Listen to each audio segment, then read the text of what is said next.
Welcome to R for you channel और मैं हूं आपकी होस्ट। आज से मैं स्टार्ट करने जा रही हूं द रिंग्स ऑफ पावर की series explanation. The lord of the rings the ring of the power एक अमेरिकन फैंटेसी टेलीविजन सीरीज है जो बेस्ड है novel the lord of the Kings से।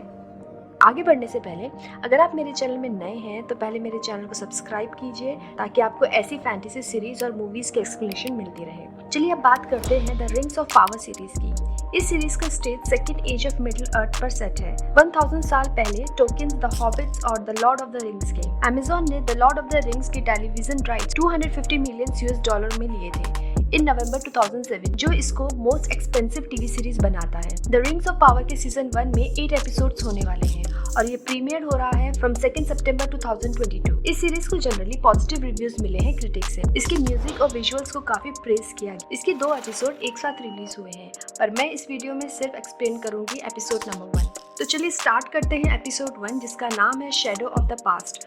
बहुत सारी डिटेल्स और इलाबोरेशन यहाँ पर the lord of the ring से रिलेट करती है। तो एपिसोड स्टार्ट होता है नरेशन से, जिसमें बताया जाता है कि शुरू से ही कोई बुरा नहीं होता और बच्चे बैकग्राउंड में खेलते हुए दिखाए जाते हैं। एक टाइम था जब ये दुनिया यंग थी और यहाँ कभी सनराइज नहीं हुआ था, पर तब भी उम्मीद की रोशनी कायम थी। एक छोटी सी लड़की जो कि यंग गैड्रियल है, नदी किनारे पेपर बोट बना रही होती है और दूसरे बच्चे उसका मजाक बना रहे होते हैं कि वो कागज के टुकड़े को पानी में कैसे तैरा सकती है।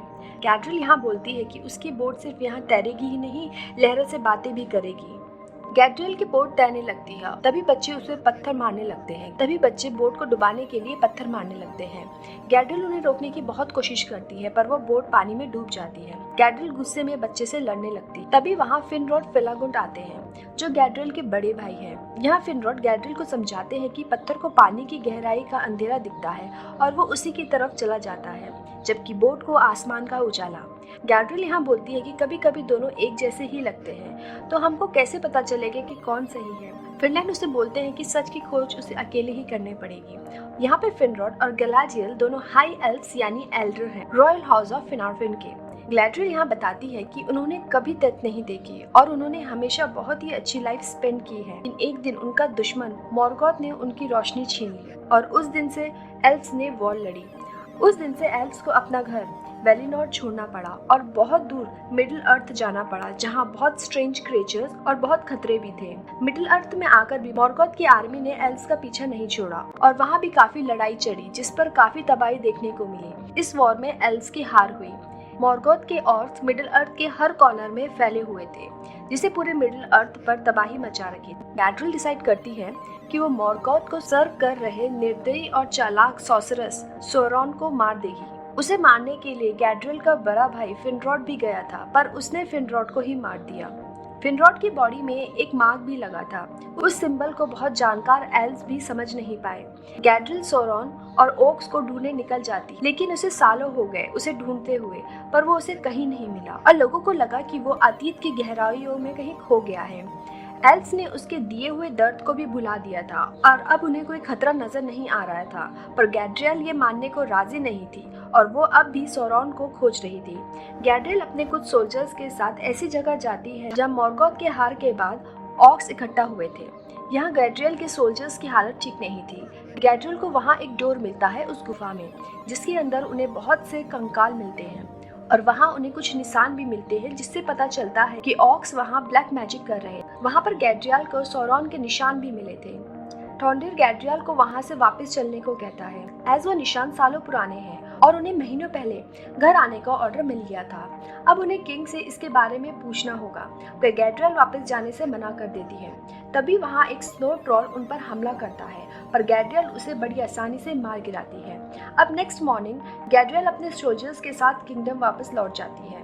अब सीन शिफ्ट होता है रिवानियन में, जहाँ 2 हंटर्स हंट करने निकले होते हैं और उन्हें हार्फुट की आवाज सुनाई देती है और वो लोग चौकन्ना हो जाते हैं और वहाँ से चले जाते हैं। यहाँ हार्फुट ब्राउन स्किन, छोटे, बिना दाढ़ी वाले और कोई फुटवेयर ना पहनने वाले छोटे लोग होते हैं। ये लोग हाईलैंड में रहने वाले होते हैं और स्मिल्स होल्स में रहा करते थे। इन्हें इंसान नहीं पसंद, ये कुछ हॉबिट टाइप के होते हैं। अब एक हार्फुट लेडी अपनी बच्चे को ढूंढ रही होती है और हमें दिखाया जाता है एलेनोर नूरी ब्रैंडीफुट, जिसे नूरी भी कहते हैं। वो बच्चों के साथ कहीं जा रही होती है। वो लोग बेरीज खाने के लिए रिस्ट्रिक्टेड एरिया में आए हुए होते हैं अब दिखाया जाता है राजदूत एलरॉन्ड को, जहां एक एल्फ अटेंडेंट उसे बताती है कि उसकी फ्रेंड गैलेड्रियल वापस आ गई है Lindon, capital of the high elves में। गैलेड्रियल यहाँ कमांडर है नॉर्दर्न आर्मीज की, जिसे वेस्टलैंड वॉरियर भी कहा जाता है। गैलेड्रियल यहाँ अभी भी सौरॉन को ढूंढना चाहती है, ऐसा उसे लगता है कि वो जिंदा है और वो किंग से नए आर्मी को लेकर फिर से सौरॉन को ढूंढना चाहती है। यहाँ एलरॉन्ड गैलेड्रियल को समझाता है कि उसकी आर्मी ने नहीं, उसने हाई किंग का ऑर्डर नहीं माना था और फिर भी किंग ने उसे सम्मानित करने का सोचा है। पर गैलेड्रियल यहाँ एलरॉन्ड को हाई किंग से मिलवाने को कहती है। अब हम देखते हैं बच्चों और नूरी को, जो अपने गाँव में भेड़िए के डर से वापस आ गए थे। नूरी फिर अपनी मॉम से पूछती है कि बाहर की दुनिया में क्या क्या होगा, और उसकी मॉम उसे बोलती है कि एल्व्स फॉरेस्ट की रक्षा करते हैं, ड्वार्फ माइंस देखते हैं, ह्यूमंस फार्मिंग करते हैं और हम हारफुट एक दूसरे के साथ रहते हैं और सिर्फ सीजन में ही डिपेंड करते हैं। अब दिखाया जाता है सेरेमनी को, जहाँ हाई किंग गैलेड्रियल को सम्मानित करते हैं और गैलेड्रियल और उसके साथियों को उनके घर वापस वेलिनोर जाने को कहते हैं, जो बहुत बड़ी बात थी। उसी रात एलरॉन्ड गैलेड्रियल से मिलता है, जहां गैलेड्रियल उसे बोलती है कि उसे सम्मान नहीं चाहिए और वो इस सम्मान को वापस कर देगी। पर एलरॉन्ड उसे कहता है कि उसे कुछ दिन वेलिनोर जाके आराम करना चाहिए और अपने दर्द को थोड़ा कम करना होगा, और अगर उसे सौरॉन के बारे में कुछ भी पता चलता है तो वो खुद उसे मार देगा। अब हम देखते हैं ह्यूमंस को, जो साउदर्न लैंड एरिया में रहते थे। कुछ एल्व्स ह्यूमन पर नजर रखते हुए दिखाई देते हैं। एल्व्स को यहाँ ह्यूमंस की निगरानी करना ज्यादा पसंद नहीं था, क्योंकि उनको लगता था कि ह्यूमंस के एंसेस्टर्स की गलती की वजह से उनको भी ये झेलना पड़ रहा है। यहाँ पर एंट्री होती है एरोंडर की। एरोंडर को एक ह्यूमन पसंद थी, जो कि एक डॉक्टर थी और उसका नाम था ब्रॉनविन। यहाँ उन एल्व्स को वापस बुला लिया जाता है और उन्हें ह्यूमंस पर नजर रखने की जरूरत अब नहीं थी, क्योंकि अब सबको पता चल गया था कि सौरॉन से कोई खतरा नहीं है। एरोंडर को वापस नहीं जाना होता। उसके हेड रेवियन उसे बताते हैं कि उनके लोग यहाँ उनके एंसेस्टर की गलती से नहीं फंसे हैं, वो लोग इसलिए ह्यूमन पर नजर रख रहे हैं क्योंकि ह्यूमंस कभी अपना नेचर नहीं बदलते। पर एरोंडर इस बात को नहीं मानता और वो ब्रॉनविल से मिलने चला जाता है। ब्रॉनविल का एक बेटा भी होता है जिसका नाम है थियो। थियो यहाँ एरोंडर को पसंद नहीं करता। वहाँ एक आदमी अपनी एक गाय लेकर आता है, क्योंकि उसे लगता है कि उसकी गाय की तबीयत ठीक नहीं है। जब ब्रॉनविन गाय को चेक करती है तो उसे लगता है कि वो गाय ठीक है, पर जब एरोंडर उस गाय का दूध निकालता है तो दूध काला निकलता है।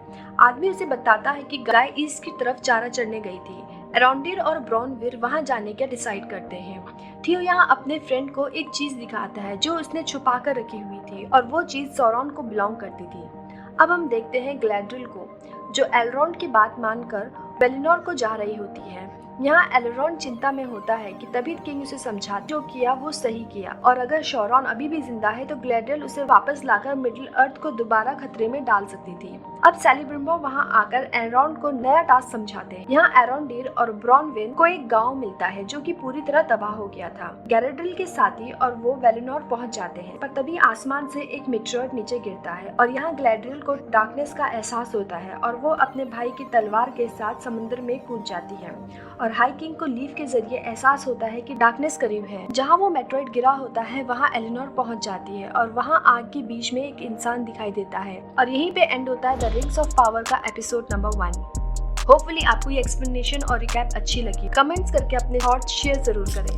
अब मैं मिलती हूँ आपको नए एपिसोड के साथ। तब तक मेरी और वीडियोस को चेकआउट करें और उन्हें भी लाइक करें। चैनल को सब्सक्राइब करें मुझे सपोर्ट करने के लिए। सी यू नेक्स्ट टाइम।